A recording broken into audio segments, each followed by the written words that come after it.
السلام دل کھول کے سجدہ بھی نہ کر سکی. اللہ اکبر. اس کے بعد دیکھیں گھوڑے کی ایک زین پر ایک قدم رکھ کر دوسرے زین پر قدم رکھنے سے پہلے جو پورا قرآن مکمل کرتا ہے وہ کوئی اور نہیں ہے, وہ میرے نبی کے خاندان کا فرد, رسول اللہ کا بھائی حمزہ داماد پیغمبر خاتم ولایت فاتح خیبر ابو الحسنین مولا کائنات سیدنا علی کے مرتضیٰ کی ذات. اسی نے قرآن اس طرح پڑھا, بابا قرآن پڑھتے ہیں گھوڑے کی زین پر ایک قدم رکھ کر دوسرا قدم رکھنے سے پہلے, اور شہزادوں کی کیا شان ہے, سر کٹنے کے بعد جو لیزے پہ قرآن پڑھتے ہیں وہ کسی اور خاندان کا فرد نہیں, وہ میرے نبی کا نواسا سیدنا امام حسین کے ساتھ ہے, امام علی مقام کے ساتھ ہے. محراب میں, منبر پہ, مسجدوں میں آپ نے ہر خاندان والے سے قرآن سنا, لیکن لیزے پہ جس نے قرآن پڑھا وہ صرف میرے نبی کا خاندان. 40 سال تک عشاء کے وضو سے فجر کی نماز جمع ہو رہی ہے, وہ کوئی اور نہیں, وہ میرے نبی کے خاندان کا شہزادہ جسے دنیا سرکار غوث اعظم کے نام سے 70 سال تک کبھی نہ سو کر رات اور دن جاگ کر عبادت کرنے والا, 90 لاکھ اور کلمہ پڑھانے والا, وہ کسی اور خاندان میں نہیں ملے گا, وہ میرے نبی کے خاندان میں ہے, جس کو معین الدین اجمیری غریب نواز کہا جاتا ہے. جب ذکر کرتے ہیں تو آپ اتنی کثرت سے کرتے ہیں کہ آپ کے ذکر کو سن کر پرندے بھی ذاکر ہو جاتے ہیں. ایسا ذاکر آپ کو کسی اور خاندان میں نہیں ملے گا, وہ میرے نبی کا شہزادہ حضرت شاہ برکت اللہ چشتی پریمی ماہری رحمۃ اللہ علیہ کی ذات ہے, جس کے ذکر نے پرندوں کو ذاکر بنا دیا. خاندان حکومت کا عمل ہے. امام زین العابدین کا نام زین العابدین نہیں ہے, بلکہ ان کا نام ہے علی ابن حسین. زین العابدین ان کا لقب ہے, لقب. اور زین العابدین کیوں کہتے ہیں, کیونکہ روزانہ تقریباً 300 رکعت اور کبھی 700 رکعت نفل نماز پڑھتے تھے. لوگوں نے کہا یہ عابد نہیں ہے بلکہ یہ زین العابدین ہے. عابدوں کثرت سجدہ کی وجہ سے آپ کی پیشانی پر سجدے کا نشان پڑ گیا. ایک تو یہ کہ جو لوگ غلط سجدہ کرتے ہیں ان کی پیشانی پہ نشان آتا ہے, اور ایک تو یہ جو کثرت سے سجدہ کرتے ہیں ان کی پیشانی پر بھی نشان آ جاتا ہے. لیکن کتنی 300 رکعت کے بعد, 700 رکعت کے بعد, اور میں جہاں سے پڑھا ہوں اس کو میرے امام اہل سنت نے لکھا کہ آپ کی پیشانی پر نشان سجدہ کثرت سجدے کی وجہ سے. آپ بتائیں, آپ رسول اللہ صلی اللہ علیہ وسلم کے خاندان والوں کا یہ عمل دیکھیں. امام جعفر صادق کو دیکھیں, روزانہ پوری رات عبادت میں گزرتے. امام محمد باقر کو دیکھیں, امام موسیٰ کاظم کو دیکھیں, جس کو دیکھیں. اور ہمارا حال یہ, ہم کہتے ان کو نام لے, میں نے کہا وہ خاندان کے لوگ تھے. بلکہ بات آئی, بات عرض کروں, شاید حدیث پوری نہ پڑھ سکوں کیونکہ وقت زیادہ ہوا, لیکن ایک بات پڑھتا ہوں, شاید آپ کے دل کے نیچے اللہ کو مغفرت کے بارے میں ہم بہت بے حیث ہیں. بخش ہو جائیں گے, اللہ قریب بخش, اللہ قریب بخش, بے شک اللہ قریب ہے. علامہ نقی علی خان امام المتکلمین نے بھی اپنی کتاب میں اللہ کو کریم جان کر گناہ پہ گناہ کر رہا ہے نا, کہ اللہ کریم بخش دے. فرماتے اللہ کو کریم جان کر گناہ کرنے والے اللہ کو قادر جان کر وہ زہر کیوں نہیں کھاتا؟ جب وہ کریم ہے گناہوں کے بخش دے گا تو قادر بھی تو ہے, زہر کھانے پہ زندگی بھی دے سکتا ہے. لیکن اللہ کو قادر جان کر تو نے کبھی زہر نہیں کھایا, اور اللہ کو کریم جان کر گناہ کر رہا ہے. اللہ کو کریم جاننے کا یہ مطلب نہیں کہ گناہ کر کے سوچے کہ اللہ بخش دے گا. اللہ کو کریم جاننے کا مطلب یہ کہ نیکی کر کے بھی رو, اللہ میری نیکیاں اس قابل نہیں کہ میری بارگاہ میں قبول و اپنے کرم سے قبول فرما. اللہ گناہ تو گناہ اگر نیکی کا سوال کر لے تو اپنے اللہ کو نیکی کا جواب نہیں دے سکتے. جو اتنے چین سے بیٹھے ہیں نا میرے بھائی, جب جس دن احساس ہوگا کہ مغفرت کس چیز کا نام ہے تو آپ کو پتہ چلے گا. حضرت سیدنا امام جعفر صادق کا ذکر ہے. امام جعفر صادق کو لوگ اتنا ہی جانتے ہیں کہ ان کی کنبے کی نیاز کرتے ہیں, بس اتنا ہی جانتے ہیں. لیکن جانتے ہیں یہ امام جعفر صادق غوث اعظم سے پہلے اپنے دور کے غوث اعظم ہیں. مقام غوثیت کبریٰ پر فائز امام جعفر صادق, کون امام جعفر صادق؟ جن کی جوتیاں امام اعظم ابو حنیفہ جیسے لوگ سیدھا کرتے تھے. اور امام اعظم کہتے ہیں کہ اگر 2 سال نہ ہوتے امام جعفر صادق کی صحبت کے تو نعمان ہلاک ہو گیا ہوتا. یہ امام جعفر صادق. لیکن وہ جعفر صادق جس کی صحبت کو امام اعظم اپنی کل عمر کا سرمایہ کہتے ہیں، جب اس امام جعفر صادق سے لوگ مسافر، ہم لوگوں سے بھی لوگ کرتے ہیں، امام جعفر صادق سے بھی لوگ مسافر کرتے تھے. دادا صاحب لکھتے ہیں کہ جب امام جعفر صادق سے کوئی مسافر کرتا تھا تو امام جعفر صادق اس کا ہاتھ پکڑ لیتے.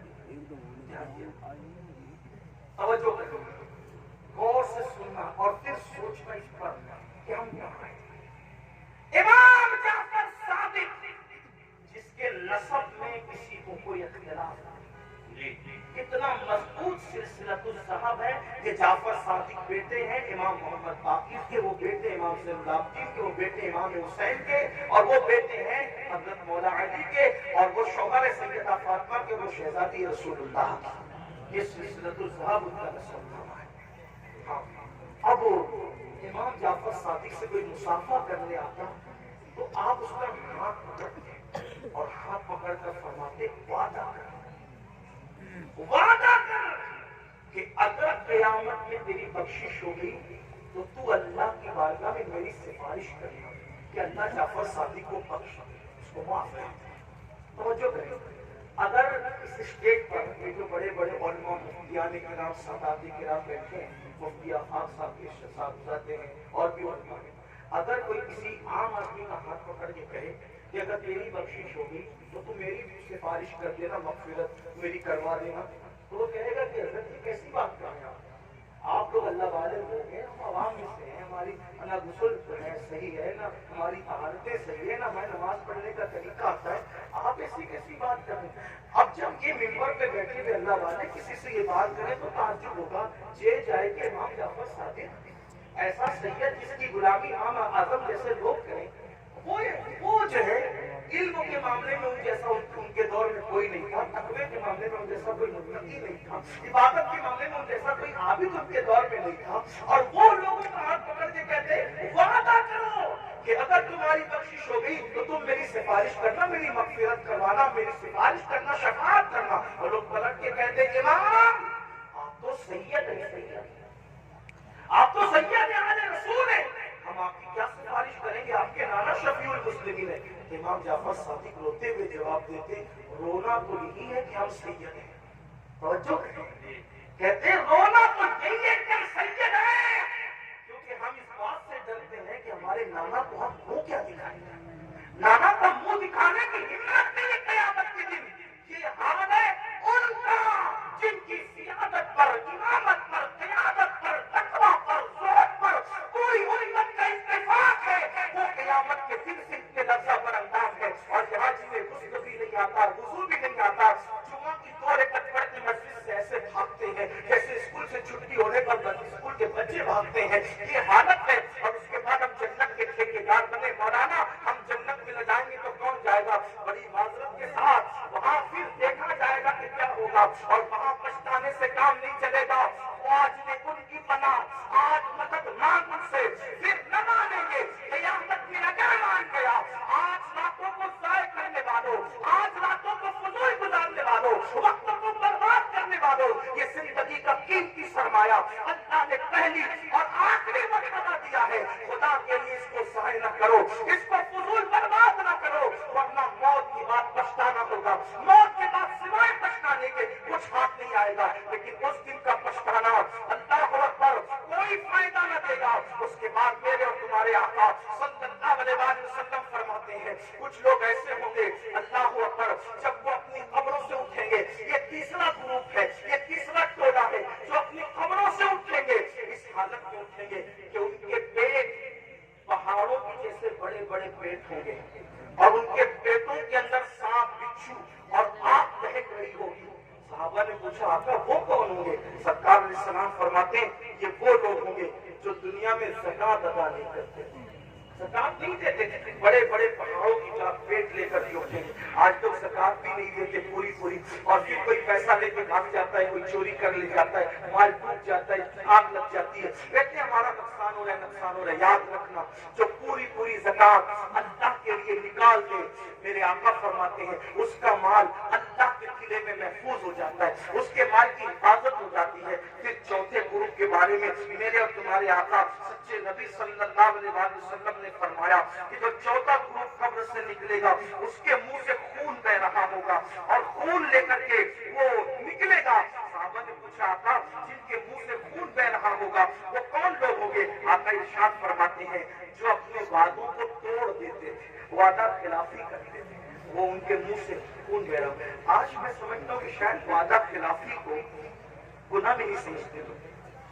دیکھیں حالانکہ میرے آقا علیہ السلام نے فرمایا مومن اور منافق میں فرق یہ ہے کہ مومن جب وعدہ کرتا ہے تو پورا کرتا ہے اور منافق وعدہ کرتا ہے اس کو پورا نہیں کرتا، توڑ دیتا ہے۔ کتنے وعدے کرتے ہیں، اللہ سے وعدہ کیا اس کا خیال نہیں، پیر سے وعدہ کیا اس کا خیال نہیں۔ آئیے وعدے کی وفا کے حوالے سے ایک حدیث سنے کی روایت سے۔ اللہ اکبر، ابھی اعلان نبوت نہیں ہوا، اعلان نبوت سے پہلے اللہ کے رسول علیہ السلام و تسلیم بازار گئے۔ بازار جانے کے بعد اللہ کے حبیب علیہ السلام کو ایک شخص نے کہا یہاں رکو میں ابھی آتا ہوں۔ اس نے کہا رکو ابھی آتا ہوں، اور آقا نے اس سے وعدہ کر لیا ٹھیک ہے جب تک تم نہیں آؤ گے میں یہیں ٹھہروں گا، یہیں رکوں گا۔ اور اس کے بعد وہ شخص گیا اور جا کر کے بھول گیا کہ میں کسی سے وعدہ کر کے آیا ہوں یا وعدہ لے کر آیا ہوں کہ میں ابھی آتا ہوں، اور اس نے وعدہ کر لیا کہ ٹھیک ہے تمہارے آنے تک میں رکوں گا۔ پھر کیا ہوا، 3 دن گزر گئے۔ 3 دن کے بعد جب وہ شخص آیا تو اللہ کے رسول وہیں پر موجود تھے۔ اس نے پوچھا آپ یہاں؟ فرمایا تم سے میں نے وعدہ کیا تھا کہ جب تک تم نہیں آؤ گے میں یہیں رکا رہوں گا، اسی لیے میں یہاں رکا رہا۔ اور پھر میرے آقا نے نہ اس سے لڑائی کی، نہ جھگڑا کیا، نہ اس کو ڈانٹا، بلکہ صرف ایک جملہ کہا، اے شخص تو نے مجھے مشقت میں مبتلا کر دیا، تو نے مجھے تکلیف میں مبتلا کر دیا۔ یہ اعلان نبوت سے پہلے کا وعدے کا وفا کرنا تھا۔ جب میرے آقا نے نبوت کا اعلان کیا تو یہی واقعہ اس شخص کے ایمان لانے کا سبب بن گیا کہ جو شخص انسان سے کیا ہوا وعدہ اس کے ساتھ بے وفائی نہیں کرتا وہ جھوٹا نہیں ہو سکتا، وہ سچا ہے۔ تو جو وعدے کے خلاف کرے، آج تو یہ بھی ہوتا ہے کہ کسی لڑکی سے پیار کی بات کی، محبت کی بات کی، افیئر کی بات کی، رشتے کی بات کی، اور پھر تک تیرے ساتھ شادی کریں گے، اور پھر شادی کے نام پہ اس کا شباب لوٹ لیا، اس کے ساتھ زنا کر لیا، اس کے ساتھ ساری رنگریلیاں منا لی، سارا کھیل کود کر لیا، اور اس کے بعد کہا اب تیرے ساتھ شادی نہیں کریں گے کیونکہ تو اس قابل نہیں ہے، تیرے اندر یہ عیب ہے، یہ عیب ہے، یہ عیب ہے۔ یاد رکھنا کسی پہ ظلم کرنے والوں اچھی طرح یاد رکھنا، پہلی بات تو افیئر کرنا جائز نہ تھا، پہلی بات تو ناجائز تعلقات کرنا جائز نہ تھے، پہلی بات تو کسی لڑکی سے دوستی کرنا جائز نہ تھی، اور اگر کی تھی اور وعدہ کیا تھا اللہ اکبر تو زنا اور اس کے ساتھ تنہائیاں جائز نہ تھی، اللہ اکبر۔ اب اس کا شباب لوٹ کر اس میں عیب نکال کر اس کو چھوڑ کر ایسے بھاگتے ہو جیسے پھولوں کا رس چوس کر کے بھورا بھاگ جاتا ہے، دوبارہ ادھر کا رخ نہیں کرتا، کتنیاں پھولوں کا رس چوس کر دوبارہ ادھر کا رخ نہیں کرتی، کسی کے شباب سے کھلواڑ کر کے، کسی کے حسن سے کھلواڑ کر کے، کسی کی آبرو سے کھلواڑ کر کے، پھر اس کو چھوڑ کر نئے شکار کی تلاش میں جانے والوں، جان بوجھ کر کے کسی کی آبرو کے ساتھ سودا کرنے والوں، سنو اللہ کے حبیب علیہ السلام ارشاد فرماتے ہیں، فقیہ ابو اللہ سمرقندی اپنی کتاب میں لکھتے ہیں کہ اگر کسی نے کسی چڑیا سے بھی کھیل کر اس کی زندگی کو ختم کیا ہوگا، کسی نے کسی چڑیا کی زندگی سے کھیلا ہوگا، نہ کھانے کی حاجت تھی، نہ شرعی کوئی معاملہ تھا، صرف اپنے نفس کے لیے چڑیا سے کھیلا اور اس کو مار ڈالا، کھیلتے کھیلتے اس کی زندگی کو ختم کر دیا۔ آقا فرماتے ہیں وہ مری ہوئی چڑیا جس کی زندگی سے تم نے کھلواڑ کیا تھا، جب قیامت کا دن ہوگا تو اللہ کی عدالت میں فریاد کرے گی، مولا آج عدل کا دن ہے، آج انصاف کا دن ہے، مولا مجھے عدل چاہیے، اس شخص نے میری زندگی سے کھلواڑ کیا تھا۔ آقا فرماتے ہیں اس ننھی سی چڑیا کی شکایت بجلی کی گھن گرج کی طرح ہوگی، جیسے بجلی کڑکتی ہے ویسے ننھی سی چڑیا کی آواز میں گھن گرج ہوگی، اور جس کی شکایت چڑیا کر رہی ہوگی اس کا حال یہ ہوگا وہ پہاڑوں جیسی نیکیاں لے کر آئے گا، اللہ ارشاد فرمائے گا آج عدل کا دن ہے، آج انصاف کا دن ہے، اور پھر میرا اللہ فرمائے گا جس نے چڑیا کی زندگی سے کھلواڑ کیا آج اس کی نیکیاں نہیں دیکھی جائے گی، اس کو منہ کے جائے. آپ سے پوچھنا چاہتا ہوں, نفس کے پجاریوں سے پوچھنا چاہتا ہوں, نفسانی خواہشات میں ڈوبے ہوئے انسانوں سے پوچھنا چاہتا ہوں, اگر کسی چھٹاک پر کی چڑیا کی زندگی سے کھیلا ہوگا تو پہاڑوں جیسی مٹیاں رد ہو جائے گی اور انسان جہنم کہیں نہیں بنے گا. جس نے لڑکیوں کی زندگی سے کھیلا ہوگا, آبوں سے کھیلا ہوگا, اس کا انجام کیا ہوگا؟ اللہ کے بندو, یہ دنیا ہی سب کچھ نہیں ہے, یہ دنیا کی رنگریزی سب کچھ نہیں ہے, یہ دنیا کے مزے اور مستی سب کچھ نہیں ہے, یہ دنیا کا عیش و آرام سب کچھ نہیں ہے. اس دن کے بارے میں ڈرو جس دن کے بارے میں قرآن کہتا ہے, یوم یقوم الروح والملائکہ صفا لا یتکلمون الا من اذن. اس دن جبریل امین اور سارے فرشتے اللہ کی ہیبت سے کانپتے ہوں گے, کسی نے کلام کرنے کی جرأت نہیں ہوگی. اس دن اپنا کیا ہوگا؟ جس دن انبیاء کی زبان پہ نفسی نفسی ہوگا, اس دن اپنا کیا حال ہوگا؟ اس لیے ہم لوگ لڑکیوں کی زندگی سے تو کھیلتے ہیں, خود کی بیوی کا اگر سالن میں نمک زیادہ ہو جائے تو طلاق لو. مارے پیٹے یاد رکھنا, اچھی طرح یاد رکھنا, یہ دنیا ہے, یہاں عیش کرنے, آرام کرنے, ظلم کرنے نہیں بھیجا. قرآن کہتا ہے الذی خلق الموت والحیات لیبلوکم ایکم احسن عملا, کہ اللہ نے زندگی اور موت کو اس لیے پیدا کیا کہ اللہ تمہیں آزمائے کون تھوڑی سی زندگی کو پا کر اچھا عمل کرتا ہے. اس کے بعد اب یہ آخری بات کروں گا, اس کے بعد بات پوری کر لیں گے, اس لیے کہ وہ 12 لوگوں کا ذکر کرنے ہیں, شاید رات کے 3 بجے گے, اور میری عادت ہے اس سے پہلے یہ لوگ ذکر الہی سے اٹھتا جائیں, ہمیں اپنی بات مکمل کریں. اور لوگ ہیں چپ ہو جاؤ, اس سے پہلے یہ آداب محفل بھی ہے اور یہ شرافت کی نشانی بھی ہے. تو میں اسی پہ بات پوری کروں گا, پھر کسی بھی موقع ملا انشاءاللہ, یا تو آج کل تو بیانات یوٹیوب پر آتے ہی رہتے ہیں, کسی بھی جگہ مکمل ہو جائے گی تو آپ سے پہنچ جائے گی انشاءاللہ. یہ 5ویں بات ہے, لیکن اس کو دھیان سے, اور یہ آخری بات ہے آج کی. اللہ کے رسول علیہ السلام فرماتے ہیں 5واں ٹولہ جب قبر سے نکلے گا تو ان کے جسم سے مردار کی بدبو آئے گی, مردار کی بدبو, اور وہ مردار کی بدبو لے کر کے اپنے قبر سے اٹھے. صحابہ نے پوچھا حضور وہ کون ہوں گے؟ آقا فرماتے وہ لوگ ہوں گے جو دنیا میں چھپ چھپ کر گناہ کرتے, تنہائی میں گناہ کرتے, پوشیدہ طور پہ گناہ کرتے, لوگوں کے سامنے نیکیاں اور تنہائی میں گناہ. ایسے لوگوں کے لیے اللہ فرماتا ہے جو لوگوں کے سامنے نیکی کر کے تنہائی میں گناہ کرے, میں ان کے ساتھ اعلان جنگ کرتا ہوں.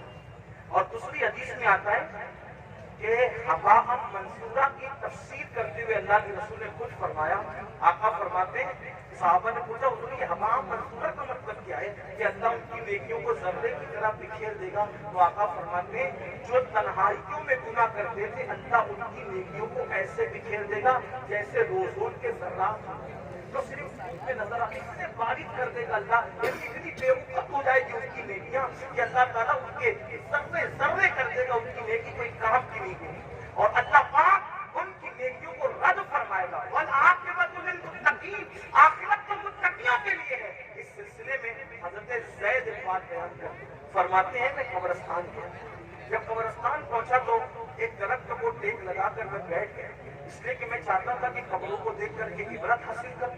ایسے میں ٹیک لگا کے بیٹھ گیا تو میں نے کیا دیکھا, میری آنکھ لگی تو دل کی آنکھیں ملا دی, میں نے خواب دیکھا کہ لوگ اپنی اپنی قبروں سے اٹھ رہے ہیں, کسی کے اجلے لباس, کسی کے میلے لباس, کوئی کیسا ہے کوئی کیسا ہے. لیکن ایک شخص کو میں نے دیکھا جب وہ اس کی قبر سے اٹھا, اس کی قبر سے تو ایک آسمان سے آگ کی چین زنجیر آئی اور اس کے حلق پہ ڈالی گئی, اور وہ اس کے حلق سے گزرتے ہوئے پیٹ اور پیٹ کے بعد پھر نیچے کے مقام سے وہ زنجیر نکل گئی, اور وہ چیخ رہا تھا, چلا رہا تھا, اور چیختے چلاتے کہتا تھا مجھ پر یہ کیا عذاب ہو رہا ہے؟ کیا میں نماز نہیں پڑھتا تھا؟ کیا میں روزہ نہیں رکھتا تھا؟ کیا میں رمضان شریف کے روزے نہیں رکھتا تھا؟ کیا میں نے حج نہیں کیا تھا؟ کیا میں نے عمرے نہیں کیے تھے؟ کیا میں نے صدقہ نہیں دیا تھا؟ کیا میں نے زکات نہیں دی تھی؟ کیا میں فلاں نیک کام نہیں کرتا تھا؟ کر سکے وہ اپنی ساری نیکیوں کو گنائے گا, گنائے گا, گنائے گا. اس کا مطلب وہ گنہگار نہیں تھا, وہ نیکوکار تھا, اس لیے وہ وہاں بھی نیکیوں کو گنائے گا. حضرت زید کہتے بنائی بندے تو ساری نیکیاں کرتا تھا، لیکن جب تو اکیلے میں اور تنہائی میں ہوتا تھا تب تو گناہ کرتا تھا، اللہ سے نہیں ڈرتا تھا۔ تو جس نے تنہائی کے اندر گناہ کیا اللہ نے اس کی نیکیوں کو ضائع کر دیا۔ آپ سے پوچھتا ہوں اللہ کے بندوں، نرم نرم گدوں پہ لیٹ کر رات کی تنہائیوں میں چار دیواری میں کیا دیکھتے ہو؟ کون کیا دیکھتا ہے مجھے نہیں پتا، لیکن اپنے آپ میں ڈوب کر کے سوچو، وہ گندی فلمیں، وہ گندے مناظر، وہ گندی تصویریں رند کے رند رہے، ہاتھ سے جنت نہ گئی۔ جو تنہائیوں میں گناہ کرتے ہیں اور لوگوں کے سامنے نیکیاں کرتے ہیں، قبروں سے اٹھیں گے تو ان کے بدن سے مردار کی بدبو ہوگی۔ اللہ ان کے ساتھ اعلان جنگ کرتا ہے، ان کی نیکیوں کو ریت کے ذروں کی طرح بکھیر دیا جائے گا۔ اپنے آپ پہ رحم کرو میرے بھائیوں، قیامت کے دن کون ہے اللہ سوائے مصطفیٰ جان رحمت کے؟ سب نے صف محشر میں للکار دیا ہم کو، اے بے کسوں کے آقا اب تیری دہائی ہے، ایک ہی سہارا ہے۔ اگر گناہ کر کر کے ان کا دل دکھا دیا، ان کو ناراض کر دیا تو بتاؤ اپنا کیا بنے گا؟ اللہ اکبر۔ میرے آقا مصطفیٰ جان رحمت صلی اللہ علیہ وسلم کے دیوانوں سیدنا فاروق اعظم کہتے ہیں، لوگ چھوٹے اور بڑے گناہ کی بات کرتے ہیں، فاروق اعظم فرماتے ہیں میں تو اتنا سمجھتا ہوں گناہ کوئی بھی کرو رسول اللہ کے دل کو تکلیف پہنچتی ہے، حضور کا دل دکھتا ہے، کوئی گناہ کرو دل حضور کا دکھتا ہے۔ اب آپ کو سے پوچھتا ہوں، چہروں سے داڑیاں ملا کر گٹروں میں پھینکتے ہو، فاروق اعظم کہہ رہے ہیں آقا کا دل دکھتا ہے۔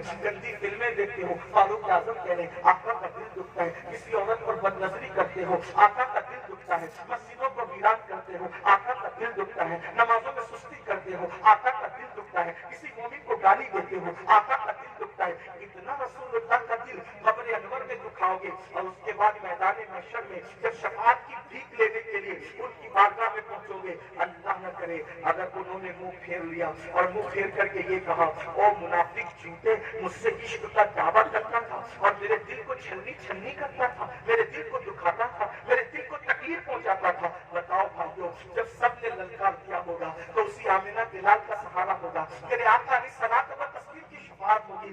اگر وہ بھی منہ پھیر لیں، حالانکہ ان کے کرم سے ایسی امید نہیں ہے، لیکن ان کی مزاج کی نزاکت بے چین بھی کرتی ہے۔ حضرت جگر مراد آبادی نے کہا تھا کہ اس امت عاصی سے نہ منہ پھیر خدایا، نازک ہے بہت غیرت سلطان مدینہ۔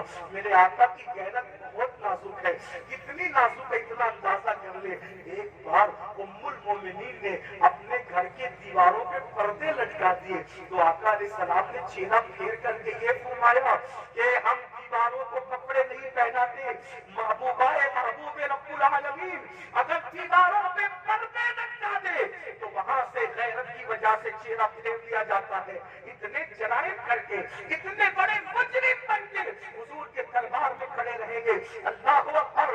اگر ان کی غیرت کی نزاکت نے منہ پھیر لیا، کہاں جاؤ گے؟ کس کے پاس جاؤ گے؟ کس کے دروازے پہ دستک دو گے؟